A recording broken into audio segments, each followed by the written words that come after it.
All right, I'll tell you briefly how I usually work. The way I work is by picking apart your database and then looking at like, are you playing either close to solver if it is a node where you need to play close to solver. And quite often, like I've done at this point, a couple of hundred of these database reviews, people are not playing close to solver. And that means that on some nodes we can go the other way and we can say, okay, you are not playing close to solver, you are playing close to solver, but the pool's making a mistake one way or another, and we might be able to exploit that. And the way I do that is go very methodically, step by step through your database. And usually in one call, we go through one formation. And today we would be going over button versus big blind or imposition versus big blind play.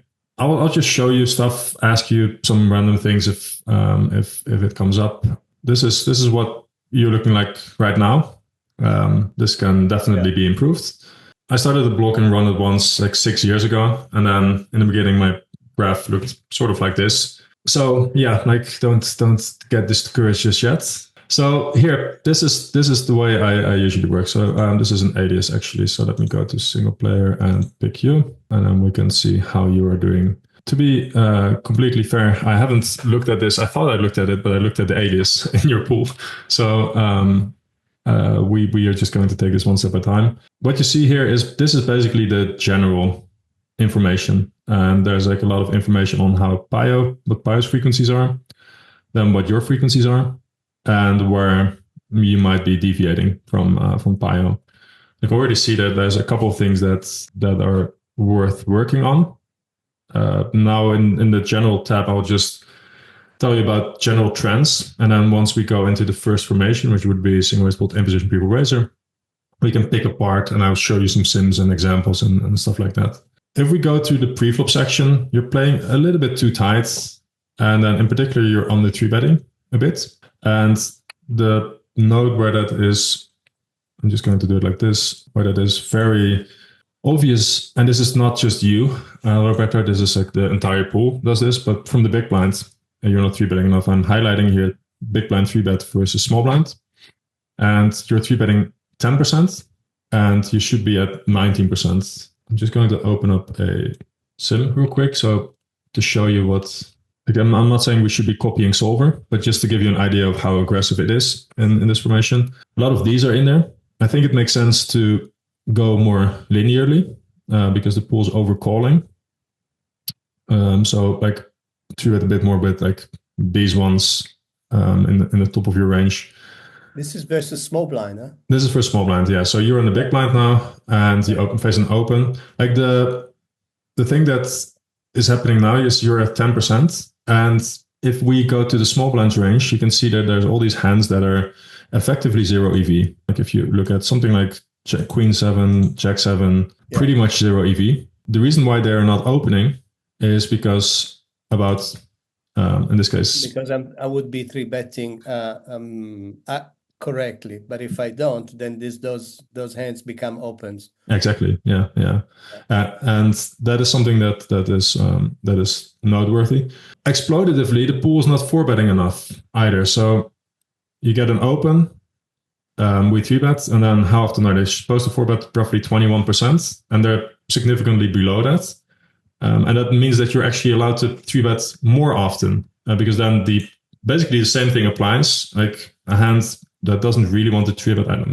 I'm not saying you should be 3-betting this, but like let's say ace 9 offsuit doesn't really want to 3-bet because every time it faces a 4-bet, then it would have to fold, and that or would be put into indifference, just like a very annoying spot, and so it prefers to just call and see a flop. But if you don't pay the tax of getting 4-bet as often, then suddenly you're allowed to just 3-bet significantly wider. Run some sims versus the pool, and then the sim is just when it faces the 4-bet frequency, instead of 21%, it is like 14% or something like that. Then the big blind starts to play 3-bet default, basically just 3-bets everything that it wants to continue, because two things can happen. Two common things can happen. One is you get a fold immediately. That's great. Major win for you. Or you get a call and you get to realize your equity still. And the very uncommon spot where you get 4-bet doesn't really happen very often. So I think exploitatively, long story short, is you want to 3-bet wider than the models indicate, and you want to be a little bit over the. So like if this says 16, then I would be at like 20 something, low 20s, especially in like a low stakes pool where you're definitely not getting the four bets. Make sense? It makes a lot of sense. Solvers in general tend to, from the big blind, tend to three bet quite polar. And I think versus the pool, you want to three bet slightly more linear. So, and the reason is the pool is not four betting you often enough and they're calling more. So you're better off just like playing a hand that does well versus the calling ranges, double ace calling ranges, rather than. So like, for example, ace jack offsuit, I would bet it a full frequency, I mean, instead of just a part. I mean, because it's linear and it's a strong enough hand to work with. Yeah. Okay. Nice. King, queen off and this kind of stuff. Yeah. Yeah. Just increase the frequency with everything that looks pretty. Basically, that's like the simple way of putting it. And then like it's still fine to have some polarity, right? I'm not saying you should just go full linear. But yeah, like you're incentivized to increase your three betting frequency. So like if you add just like all of these suited hands, like all of the suited broadways, and you just add some of these, then you're already like increasing the three betting frequency significantly, and that's definitely going to do very well versus the pool. Like working my way down here, I'll skip this for a second because we're this is very general indicators, but it's not really noteworthy to talk about it here. We can just better discuss it when we get to the notes. If we go to your general frequencies here, you can see that you're betting the flop. I can hear my daughter say daddy, daddy. I think she can hear me talk. But you can see that your betting frequencies on flop, turn, and river, specifically flop and river, are a bit low. We will go into specific notes and I'll try to convince you to up those a little bit. And the same thing goes for your raising frequencies here. Like I said, we'll just go into a specific formation now. And then we can basically go very methodically, because this is just an indicator that you're not betting often enough on the flop or on the river. But in the specific formations, it will show where that is exactly. All right, so like first glance, doesn't really look that bad.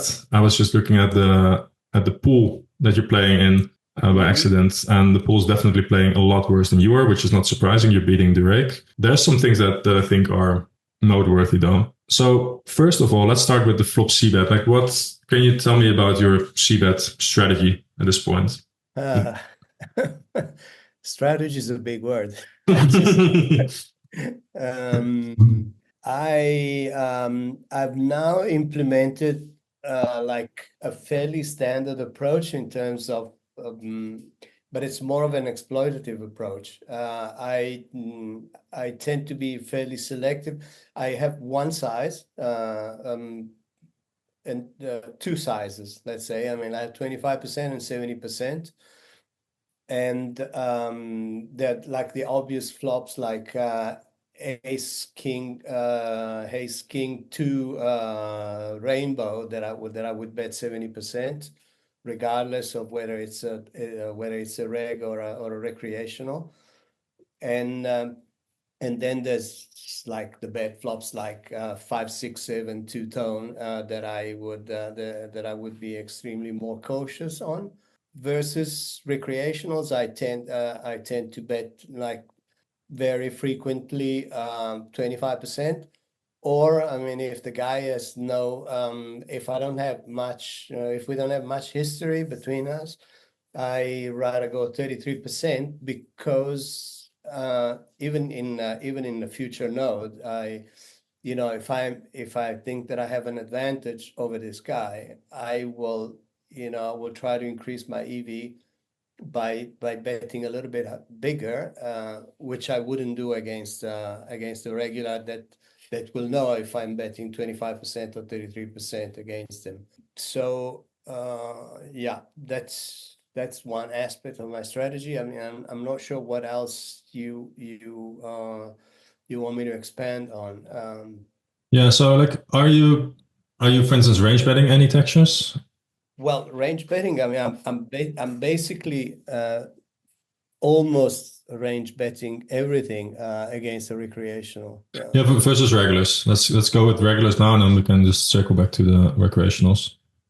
Yeah, I think that I'm being too cautious versus regulars. But like king high boards and like with the king XX two-tone or rainbow, I range bet, for example. Like that's the kind of stuff. But I haven't done like enough specific work on this situation.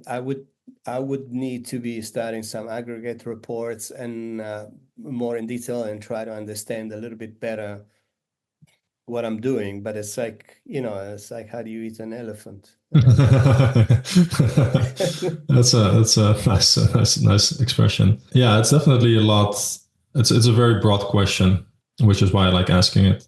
Like if let's just go into what I see you're doing here. On average, you're betting a lower frequency than Pio, and this like the flop is relatively fluid, so you can get away with a lot of different strategies, assuming that you're playing them sort of correctly, and it would be fine. If you like, there's some textures where you can go over bet on. You could go ahead and range bet small. You could pick something in between, and it would all be more or less like there's some textures where it definitely matters, but there's some textures where it doesn't really matter. And so on average, you can get away with a lot. The reason why I asked about the strategy is because a lot of players are more or less winging it to some extent. Like obviously they're studying it, they're not methodical enough, which is like the where the expression like how do you eat an elephant? I think you were saying comes in. I'm showing you our methodology here for button versus big blind real quick. And what we did is we said, okay, every c betting node where we lose more than 2%, we are going to try to come up with a mixed strategy. But mostly we're playing a very simple strategy. The reason for this is we see that in students, and I see that in private coaching students, those guys are playing higher. I was just looking at a database from a player and that I'm potentially going to coach, and you see that there's mistakes that are being made in the c betting node, and that crumbles throughout the game tree. And Yeah. solving that, like the first level of solving that is just playing a strategy that's extremely simple, where you're playing a strategy that might be 98% correct, but at least you're not making any major mistakes. And then later on, and I actually started doing this recently. I've been a very, very simple-minded player when it comes to picking my c-betting strategies. Just do the work, come up with something that is reasonable, that captures 98% or more of the EV, and execute that, and then we'll start playing poker from the turn on. Now, these days, I'm a bit more interested in playing a more complex strategy because I feel more confident in my own game. And I think people are generally going to be making more mistakes versus a check. So if I'm range betting a lot, then I don't get into that node where I check back and then they have to play a relatively complex strategy. But yeah, like let's look at what you're doing. So you're at 51. Like I said, frequency can be like 10% points off. Doesn't really matter too much. What I'm interested in is like what happens if you do check.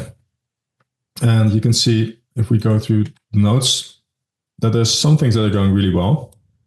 Like for instance, here, you can see you're not overfolding versus probes. The sample that we have is still a bit shaky. It seems like Folding versus probes. Okay. probes. Yeah. So check back flop fold turn. Yeah, and this is one where usually when people do this, where they just don't see bet at a high frequency, they don't see bet range at low stakes, then suddenly like on the turn they start to overfold quite massively versus these probes.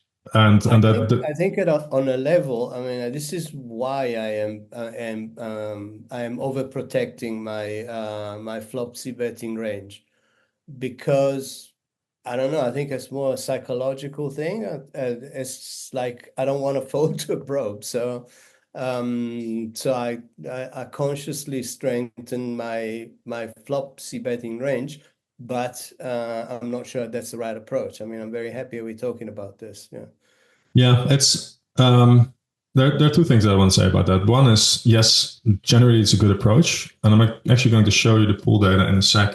And I'll screenshot that from the other perspective so that we can look at that and sort of see what your pool specifically is doing. But yes, generally you want to overprotect your range a little bit because the pool is probing too often on the turn. And so the EV of certain hands goes up.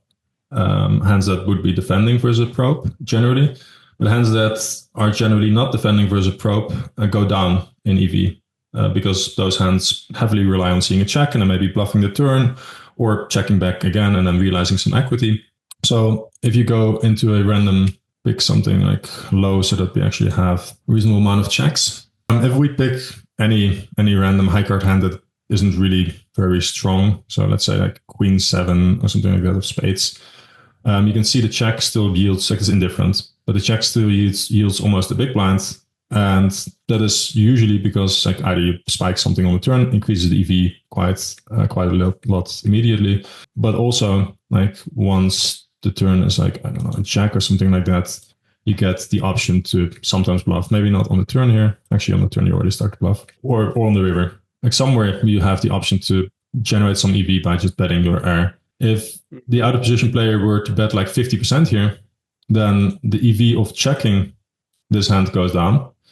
The EV of betting still stays the same, unless we expect them to make significant mistakes there as well. And there's some mistakes that we can sort of expect them to make in Italian pools at 50 and up. But for now, we'll just like leave that as is. So in other words, you are incentivized to generally bet a range that is slightly weaker. I'm not saying bet all your Queen 7 here by any means, but I'm saying generally your air is a bit more incentivized to bet. And let's say some medium showdown value stuff is generally a bit more incentivized to check. Now, there are some differences in different pools. So I'm just going to look at your pool specifically. Let's say something like this. So you filter out some of the racks. This should take like 30 seconds tops. And then we get to see what your pool specifically is doing. And then we have the power frequencies in there as well. And so we can actually see whether what we think is happening, which is they're probing too often, is actually happening in your pool as well. Because like I said, your pool is generally a bit weaker than others. But you can see it here. I'm just going to screenshot this so we have it on the side. We can just reference it. This is built incorrectly. It's a mistake in hand to note 4. In here, if we pull this up, you can see betting slightly too often. This is relatively consistent with the data that we have. Not like a massive deviation, but overprotecting your range slightly makes sense. Let's see. Check raise seems fine on flop. So flop is actually, they're playing reasonably well. And they're overfolding slightly here, but yeah. I find when I'm in the States and I can play on American websites, and I find actually that the Italian pool is more aggressive than ACR. ACR in particular is also like not a very aggressive pool. So, and I think usually pools that allow mass multi-tabling, like guys that are playing 50 and now and try to make a living of it by playing 20 tables. Yeah, those tend to then they get same thing on GG where they play a little bit tighter as well. So yeah, like, but if you look at something like stars.com or Ignition, where you have 4 table cap, people play generally a bit more aggressive than Italian pools. It's not like a massive difference or anything, but it's, yeah, noteworthy. So c-betting, I would advise you, like first step would be to create some sort of a standardized approach for yourself. And the standardized approach could be something like this, where we're just trying to build aggregate reports and try to gain an understanding of what is the EV loss. Am I going to be range betting here, range checking? But it could also be, I'm going to be mixing, I'm going to be using these sizes, and I want to overprotect my range. This info is in your CFP, it's not on the almanac. I think I had it somewhere on the almanac. I probably posted with this video. Like anyone can just reference this if they want to. Yeah, so get something that is reasonable. Like you're not making too many mistakes here. If we go into your range composition, I'm using this screenshotting software to highlight things. I should probably just get a tool for this, but it's one of those things on the to-do list that never gets done. because this works just like kind of a roundabout way of doing it. But you can see here on the left is the air component in your range, and then bio, and then here you can see air component and draw component in your range and bio. So you are slightly not betting often enough with air and draws. It's not massive, and it doesn't lead you to overfold here, but it's something to take into consideration for sure. Like I probably want to bet like slightly more with my air if I was you. If we now go to that phasing turn probe node, then sorry, we have that fold, but we also have the raise here. And you can see this is kind of a blind spot currently for you. You should be at 10 and you are at 1.9, which means that like it happened once, like a small sample with when it comes to the showdown, but because you just don't do it ever. But the one time it happened, you had 2-pair plus. So you might have turned a set or something like that. And then I was like, hey, this is a good raising opportunity. Right, so we'll just pick like a different texture. And we're just not even, I'm just, wait, let's go with something like this, I guess. And we'll make it flush closing on the turn. Okay. Check, check. Nice. Create a subtree. All right, so we're removing this again. Like we are just going to give it like that 75 and 25 in position. I'm just going to pick one, so it doesn't really matter. 50%, 50%. Okay, go. Nice. So now hopefully we get some small betting. Nice. This was kind of what I was aiming for in the other one, but it was just too good for out of position, top of the range that it just wanted to go really big, which I could have guessed, but whatever. Doesn't really matter. Here we are. So out of position is probing two sizes here. And then we can see in position needs to raise like 11%. And I'm just going to show you what would happen if what you're doing right now. Go here. Yeah. Sorry. Cut down the raising and increase the calling. Yeah. Yeah. So like this. And then what will happen is, this is relatively obvious, I think, but you'll see that out of position is now just allowed to bet pretty much range because it realizes, hey, like it's that equity denial versus equity realization again. If I'm betting small, I get to see the river 98% of the times, then I just bet small. I just pay like a minor fee. And it's not even a fee, but like 20% of the times I get you to fold. That's great. And the other times I get to just see a river. The reason why I'm showing you this is twofold. One is because you're currently not raising enough, but also because the pool is not raising enough as the out of position player. So you're not alone. That's good. Most players are not raising enough specifically versus smaller bets. And therefore these smaller bets... Talking about a turn probe, yeah. Yeah. So this is when out of position probes. But pretty much throughout the game, people are not raising enough versus small bets. But in this case, we're referring to the turn probe specifically. And when they're not raising enough, you get to just basically bet and deny equity for free. That's kind of what's happening here. I'll show you something similar. We'll actually go into the same sim, but we're now going to take a different approach here. So here we are again, same sim. I'll let this run, but we're now going to look at the delayed c-betting node. So we again check back 7, 3 deuce. Turn is an 8. We face another check here. First of all, it's important to recognize why this is the case. Okay, let me first say what is the case. So in the delayed c-betting node, people are not raising enough and versus delayed c-bets, and they're overfolding, and they're quite significantly. So we want to delayed c-bet more aggressively. Why this is the case is because people are inclined to, like if we go actually to like flushes here, you can see that they need to check flushes 20% of the times, sets 20% of the times, and it's just easy to look at your hand, look at the board, and then think, hey, I have 2 pair. 2 pairs generally pretty strong. And generally the way you make money in poker is by betting strong hands and then getting called. When you're out of position though, in this node, and this node is not necessarily very bad for out of position. They are allowed to bet relatively often with 50%. As we saw earlier, the average betting frequency here is 36%. So here they're allowed to bet relatively often. If you put some other texture on there, then there's textures where you should, in theory, check your entire range. And then it's very, very easy to like turn something really good or have something really good. And then you have to check your range, but then you have trips or a set or whatever. And you're like, okay, I need to bet here because generally the way you make money in poker is by betting. Anyway, we get another check here by the pool.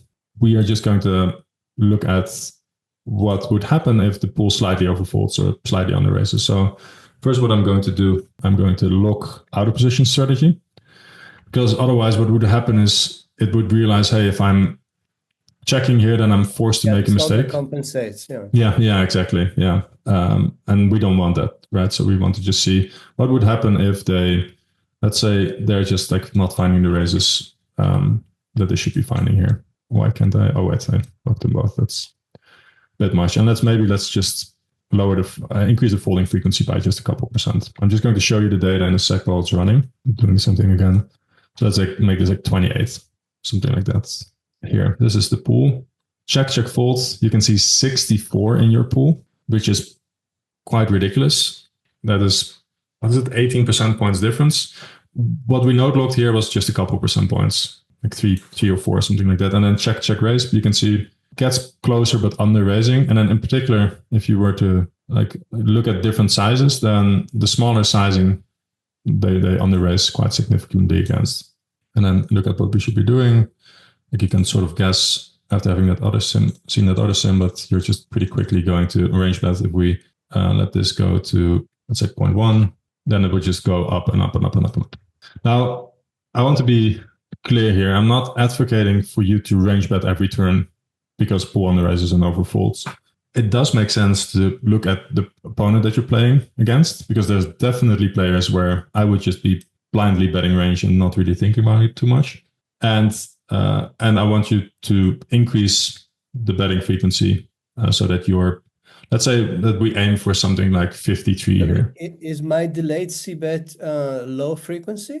No, it's 43, which is pretty good, to be honest. Like it's not bad. Like you can see Pio is at 46. I think exploitatively it would make sense to be like let's say mid 50s or something like that. Just recognizing this, we can say, okay, you can see pretty much everything's mixing here. So even like hands that really don't want to bet, like A6, are sort of okay betting. King, queen, sort of okay betting, just trying to deny equity. Not saying you should be betting at 70% or betting range. You should increase your betting frequency because the pool is generally making the mistake of under raising and overfolding. Yeah. And so increasing your betting frequency will just make you over realize versus the pool and deny equity at the same time. So yeah, like this, you can see here, this is the check dash bet is your frequency. You're at 43, 46 is Pio. Like if you just up that a little bit, it's basically free money. It's like one of those bets that whenever I'm playing, I'm aware that what I'm doing is sometimes grossly incorrect. Like if I have king queen here, like I know like this is generally not going to be a bet because he just wants to check so much, get close to showdown, realize equity, doesn't want to get check raised. So delayed c betting more aggressively is just exploitatively. It works very well because it's really hard to defend against. You need to basically the moment that they check here, they usually already made a mistake of not checking pocket sevens or like ace 10 of spades, ace 9 of spades often enough to check raise, and therefore you just get to deny equity for free and over-realize by them overfolding. Nice. So if we go to your second barrel frequency here, so this is after c-betting and then barrel turn, you can see that you're actually doing quite okay here. Usually what ends up happening quite often is that people miss, like your frequency is a bit too low, but it's fine. This is close enough that I think we shouldn't worry about it as long as you make sure that this is sort of all right. And what happens quite often is people have too low of a barrel frequency with air. That means that you're just going to end up with that air in this node, which is you see that flop, you check back the turn, and then you fold the river. And you are overfolding a bit here, but the samples are small. It's actually relatively okay, considering Pio faces more block bets, presumably, than you do. And so holding frequency is naturally lower because it faces a smaller average bet size. So I think this is probably fine. You might still be overfolding a bit, but it's not because you're checking back air too often, which is something that's very common. So this is good. If we continue on, one thing that is interesting is you are over defending versus c-bets, and then over defending the turn as well. The samples are very small, so could be noise. But this is something that might be like you might want to check this over larger samples to see if this is the case. I don't think there's necessarily a reason to over defend versus the check raise. I'll explain in a second why. And on turn, I think that's mental game more. It's just like getting attached to the hand type thing, or It's more like this don't want guy's to get gonna up. run me over, and I'm gonna show him, and this kind of stuff, you know. Yeah, I've been But there. it's something that I'm becoming aware of, and so I'm now more. One thing I noticed though is that since I've been strengthening my flop c betting range, my flop checking range, that regulars have noticed, and that they are probing less. That's one thing I've noticed in my field. But anyway, I like don't want to disregard your feelings by any means, but it's quite likely that confirmation bias plays a role when it comes to that. You're like, okay, well, I'm checking back stronger now, and again, I don't get a check, and you start seeing the checks more than you see the probes, and especially over smaller samples in poker, it's very easy to like, and then the next hand you check back air, and he probes, and you don't really notice it because it's not on the forefront of what you're thinking right now. I would yeah, okay. let's put it like this. It's if I'm playing in a large pool, it is very tough to keep a large pool. I mean, like 15 now poker stars like has like probably at least 6 tables running. I'm assuming Yeah. throughout the day. So you're playing versus the same players at a reasonable frequency, and like maybe some guys are aware enough, but mostly people are just like they're busy enough like dealing with the 3 buy-ins that they're down in this session and like the 10 buy-ins that they're down this week to like be too preoccupied Rather with. than thinking about my flop c bet frequency. Yeah, exactly. Like there's very few. If I think about it now, I play on iPoker. I started playing more on iPoker recently, and there's not like there's players that I definitely adjust a lot to what players individually are doing. But it's not necessarily that I'm like that a player comes to mind now where I'm like, okay, I wouldn't be probing as often versus him because he's overprotecting his checking range or something like that.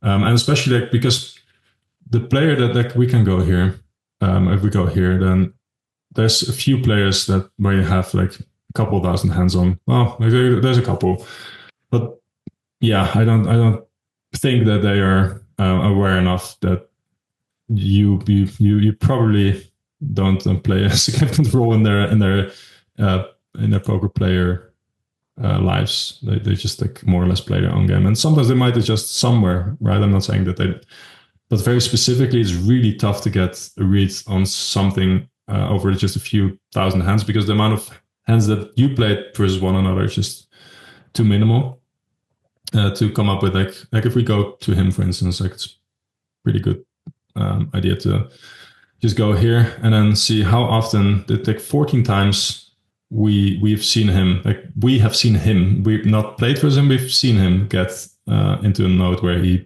faced the probe. So again, you don't remember any of them. I'm pretty sure, like unless there's like a hand that happened yesterday where you had aces or something, whatever. But like, I hear you. Yeah. Yeah, so like there's just not. It just happens so rarely that you get post flop with the same player that, and especially when you get to turns and rivers, that I wouldn't worry about that too much. I would be mostly what I would do is like try to look at this guy. You have like 7K hands, and I would say, okay, well, see, like, we have small samples, but seems to be under 3 betting, so I'd be opening wider. Seems to be folding the turns and rivers, which is pretty consistent with the pool. So I'd be probing, and like the late C. This would be a guy where I'd be like the late C bet range and good luck defending. And then we'll see, like if he just adjusts after a few hundred hands or something. I don't think so, but if they were to do that, then I would just go back and try to play something more reasonable. Nice. So if we go here, you can see that the second barrel is fine. You're slightly overfolding, but it's not a massive deal. Here we have very small sample, but this is very consistent with how the pool's playing, and this is when you call the check raise on the flop, and then you face a check on the turn. And you have air too often there because you're kind of sticky on the flop. I'm calling too many check raises. Yeah. Yeah. And then when you're on the turn, like it's natural for the betting frequency to be lower. The problem that you run into now, it's so low that even though you're overcalling here, you are like you're not denying equity often enough by your opponents. So basically, they get the check raise you and get the C5 cards way too often, and that is problematic. And then exploitatively, like if you look at, we'll go and open a random biosim, but like if you look at what sometimes needs to happen, it's just really really tough to play that as the out of position player. That you can you can and should step very aggressively. And this is one of those nodes where I still like. I shouldn't say still. Like I'm up until 10-20. At 10-20, the pool becomes really small, and I'm a bit more aware of like even like nodes that don't really happen. Like you've got 114k hands happen 17 times. But if you were to say, Patrick, would you advise just having range and don't think about it too much? I think it's better than what you're doing now, for sure. Let's say we are going to. Oh, wait, actually open something. So this line is I call a check raise and they check the turn. Exactly. Yeah. I'm just showing you a sim here, and then we Start can range. Okay, that's interesting. don't tell Better than what anyone. I'm doing now. Yeah, so I'll show you why. There's a method to the madness. Believe me. And I want to be very clear. I rarely say step range. So like the delayed c-betting lines, if you look at No, it's just, but we're just comparing EV. And we're not saying that's the best strategy, but it's just compared to what I'm doing now, it's actually better to stop range. yeah, but like even if you were to just implement a range stepping strategy on this node, I think it would be reasonable. That even though it might be kind of extreme, let me show you. So I'm just pulling up a random sim here. We face a check raise on Jack 5 deuce. We decide to call, and we're just going to assume we're calling a more or less reasonable range here. If we look at what needs to happen for out of position, they need to check 74% of the times. We know that the pool is betting too often on this node, which is kind of this lowers as a consequence, is lowers the EV of calls on the flop by the in-position player with like, let's say queen 10 or queen 9. Like these, the EV of these is lower because you're getting a bet more often on the turn, and so you're not realizing your equity as often with these flimsy backdoors. Like if you have ace king, ace queen, the EV, like these ones might be calling more because that's just the raw equity. If you compare, why can't I compare the equity of, okay, we don't really have ace king very often. Of ace queen, let's say 52. Wait, this is, yeah, 52. If you look at queen 9, also indifferent is at 29. So in other words, our opponent is check raising. We know that from data that they're going to be barreling too often on the turn. And when that happens, you want to favor raw equity over flimsy backdoor type stuff. But that's not necessarily, that's like a side product of them betting too often here. Another thing that we can say is, okay, can we expect our opponent to check hands that are very strong here, like jack 5, pocket 5s, pocket deuces, as often? And then once we bet, they need to go for the double check raise, which like I'm not sure, like let's say in all the hands of poker that you've played, you've probably seen the double check raise one time or less. Same thing goes for me. I can't recall seeing it like the last year or something like that. It probably did happen, but it just happens very seldomly because it's just so intuitive. I did it once, I mean, in 200,000 hands, man. Yeah. It's one of those things where I'm not sure if I built it actually. Yeah, did I build it? Check raise, check. I didn't even build it in like the data that we have here because it just happens so rarely that usually you don't have any data on it. For fun, I'll build it after the session and I'll include it. I'll send you a screenshot of it. But like the point is, once you get a check here, the range is significantly capped, and you don't get a check raise often enough. And you can see here, check raise, check fold. In your pool, samples are very small, but this is consistent with the data that we see. Massive overfold. So you get an under raise and an overfold. And then basically the same thing happens as in the other sim, in the delayed c-betting sim, where you're just allowed to bet much more often. In the delayed c-betting sim, I said, okay, just increase your frequency. That is something that I would do here as well. But you can see Pi is already naturally betting at 58%. when it faces a check here.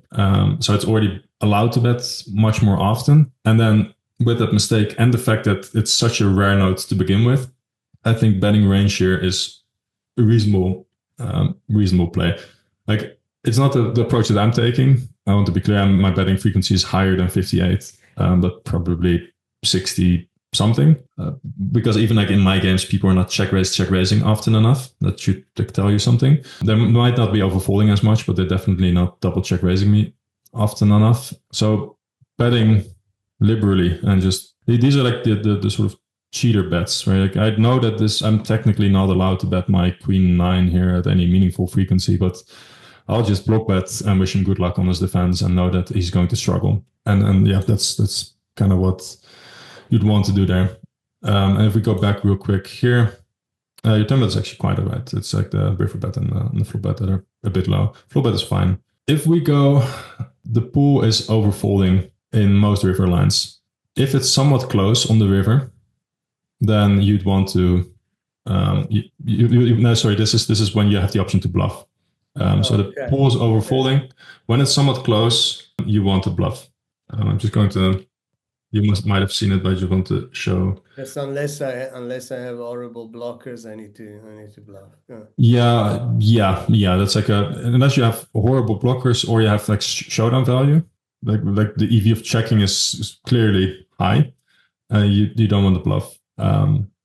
Yeah. So like you generally want to bluff unless like either of those two, like either you expect the EV of checking to be higher or you have like horrible blockers, but even the horrible blockers is I like tend to get lazy in this kind of thing. I mean, it's like if I have a minimum of showdown value, then I tend to refrain from bluffing, but bluffing is probably the better EV choice. Yeah, especially at the river. That I'm aware of, yeah.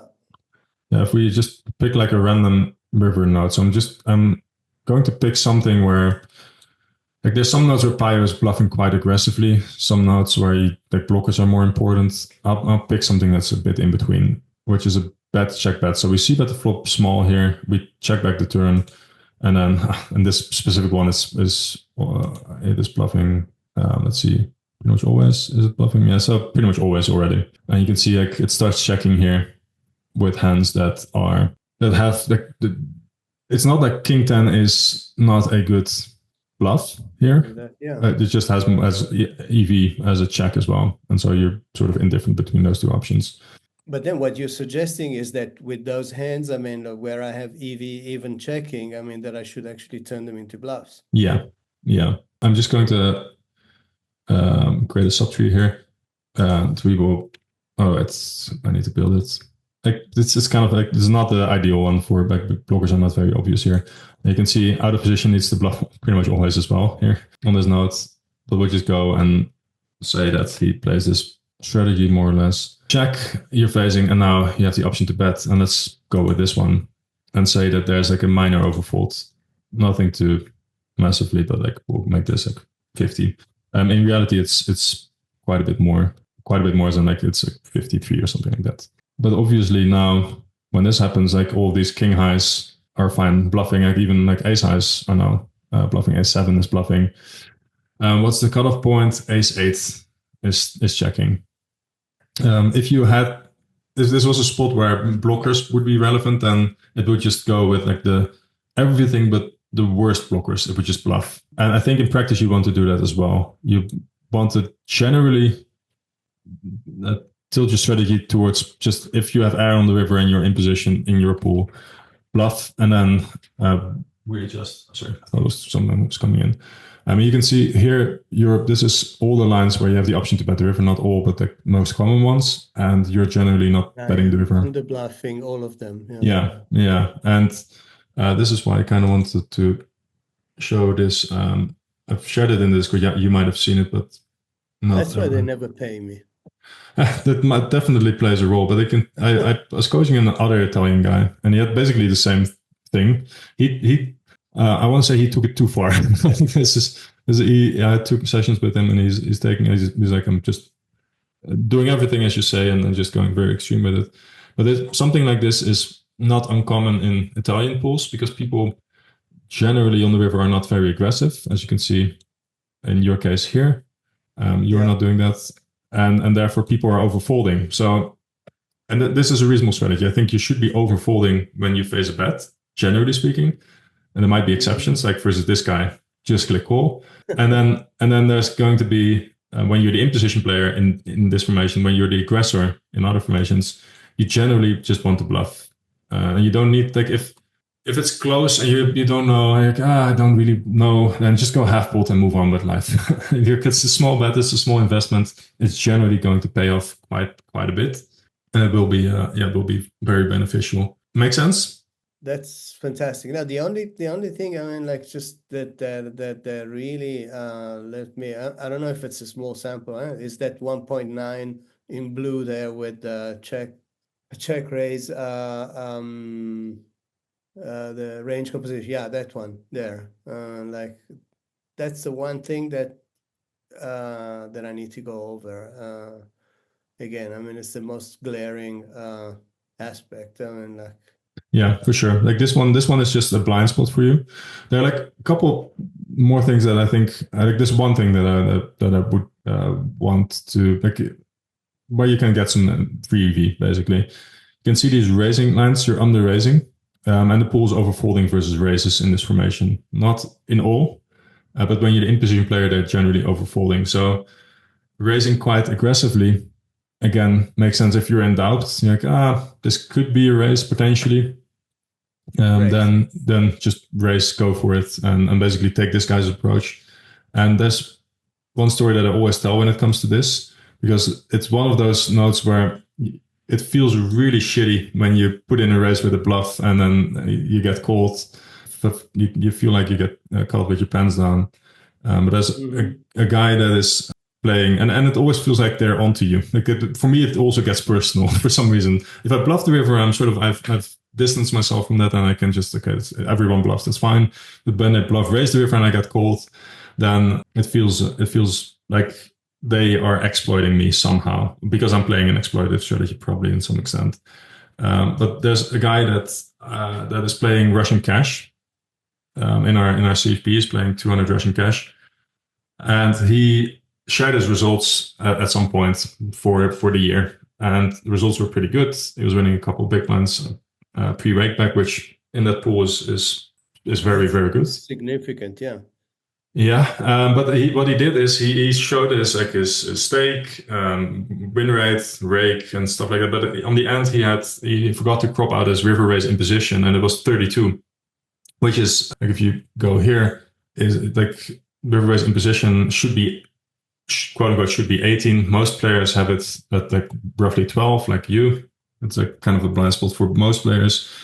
The fact that you have it at 32, like that, it's really tough to get it at 32. Like that means that you like pretty much every spot that you can think of, like raising, you're just going to raise. I'm not saying you should do that, but someone asked him like, aren't you like worried that people start like countering you? And he said like, I've played a million hands here, like no one has done that yet. At least not that I'm aware of. And if it will happen, then I'll just take a chill versus that guy. The rest of the pool massively overfolds versus the river raise. I'm just going crazy with it. Again, I don't think you should have it at 32, but being aggressive with it and trying to find them where you can is probably going to pay dividends because the pool is overfolding. And Pio in this case is not. There's like on betting notes, Pio is, I shouldn't say overfolding because, but in betting notes, Pio is folding more than MDF. So you are allowed to capture EV with your range if you're betting. But when you're raising, Pio's defending more or less MDF. And so you get like 0% for a raise with a bluff, generally speaking. It's just in there. Usually those raises are in there to make sure that Pio is still calling those river raises when you have value. But the pool is giving actual 10, 15% of the pot for those river raises. So trying to find, and especially your pool, where people, like the last time that they've seen a river raise that wasn't a set was like 2015 or something like that. It makes sense to be more aggressive because they're more willing to give up. Yeah, like I feel like and I tend to do this. I've rambled quite a bit, usually because I kind of want to give all the information in roughly an hour. that I have. There's some things that I'm sure we missed. Are there any things that you'd like to address, or that you like, are there any Um, questions you might have? Or no, I've got lots of material to work with. I mean, like, just gonna be like shameless. Yeah, is that stat checker? Is that for sale? no, like we don't. I don't have this for, so like it's in the CFP. I use it in the coaching.